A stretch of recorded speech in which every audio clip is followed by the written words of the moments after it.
បាទជំរាបសួរបងប្អូនអរគ្នាឥឡូវនេះខ្ញុំនៅបាទអាហ្វ្រិកខាងលិចបាទនៅគីនីវីសាវ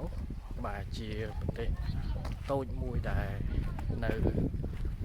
ព្រំដែនជាប់ជាមួយប្រទេសសេនេហ្គាល់ហ្គាំប៊ីបាទនេះជាទស្សនវិជ្ជាដែលបងប្អូនប្រជាពលរដ្ឋគាត់ទៅបាទ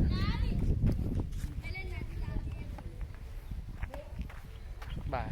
យើងឃើញថាក្តៅស្ថានភាពពេលថ្ងៃ38អង្សាសេតែនៅពេលយប់ចុះត្រជាក់ខ្លាំងបាទ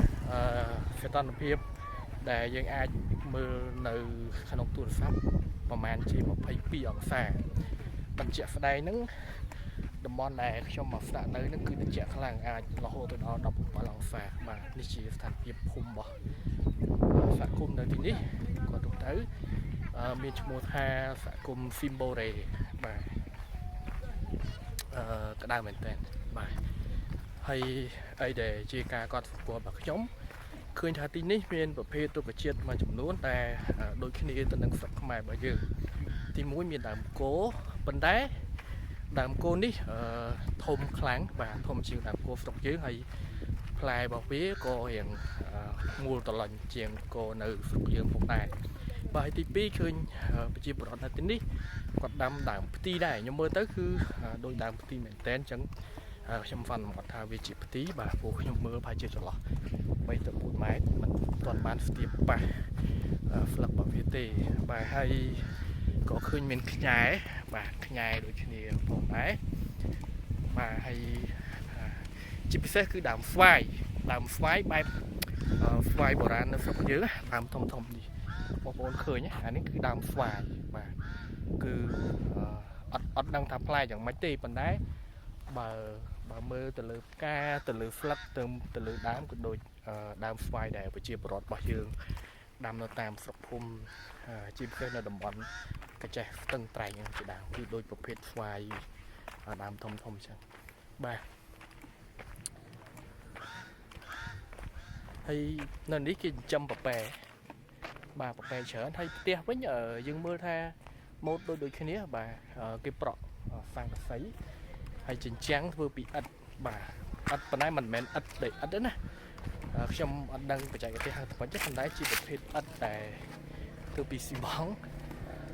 បាទ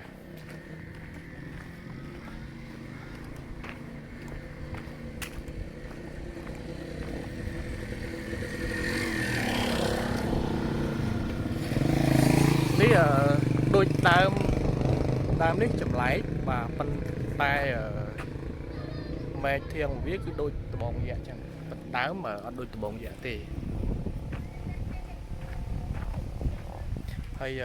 អ្នកស្រុកទីនេះគាត់ចូលចិត្តរាំបាទចូលចិត្តរាំខ្លាំងណាស់យប់មិញគឺគាត់រាំវានាំគ្នារាំឡើងហុយដីបាទមានអ្នកខ្លះគាត់រាំបដាគាត់ប្រោះទឹករាំបដាបាទនេះស្វាយអូបាទសំណាងល្អដែរដែលក្នុងភូមិនេះទោះបីជាក្តៅខ្លាំងយ៉ាងណាក៏ដោយពួកគាត់មានដើមស្វាយធំចឹងហើយប្រជាពលរដ្ឋគាត់ចូលចិត្តនាំគ្នាជ្រកក្រោមម្លប់នៅពេលថ្ងៃបាទគាត់មានជាប្រភេទក្រែបាទក្រែតូចធំទៅតាមលទ្ធភាពអញ្ចឹងទៅដើម្បីទុកអង្គុយលេងពេលថ្ងៃខ្ញុំគិតថានៅក្នុងផ្ទះអត់ច្បាស់ថាគាត់មានអីការពារមកតង់ទៀតក្រៅពីស័ង្កសីបាទគាត់មានជាពីដើមដើម្បីទប់កម្ដៅឬក៏អត់ទេប៉ុន្តែខ្ញុំមើលពីក្រៅដូចជាអត់ទេបាទហើយ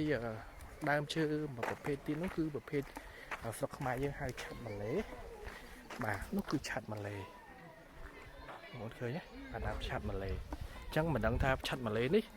ពូជពីអាហ្វ្រិកដែរឬក៏យ៉ាងម៉េចពោះដូចជាដូងប្រេងដែលយើងដាំនៅម៉ាឡេស៊ីដាំនៅកំពង់សោមជា original គឺមកពីតំបន់អាហ្វ្រិកដូចគ្នាអញ្ចឹងបើជាដើមឆាត់ម៉ាឡេនេះអាចគេនាំពូជពីអាហ្វ្រិកទៅដូចគ្នាបាទនេះជាសហគមន៍ដែលខ្ញុំស្នាក់នៅបាទគេលក់នំលក់កៅអីជុះបាទមានលក់នំប៉័ងដូចគ្នាបាទអញ្ចឹងជាកម្មវិធីដែលខ្ញុំមកចូលរួមនេះពាក់ព័ន្ធទៅនឹងរឿងព្រៃឈើ អូក្តៅណាស់ទៅរកទឹកផឹកបាទគេស្គាល់ឈ្មោះខ្ញុំដោយសារអាស៊ីមានតែ2 3នាក់ទេ No, viene esta cocina ya con minutos, se la dan a Bucun.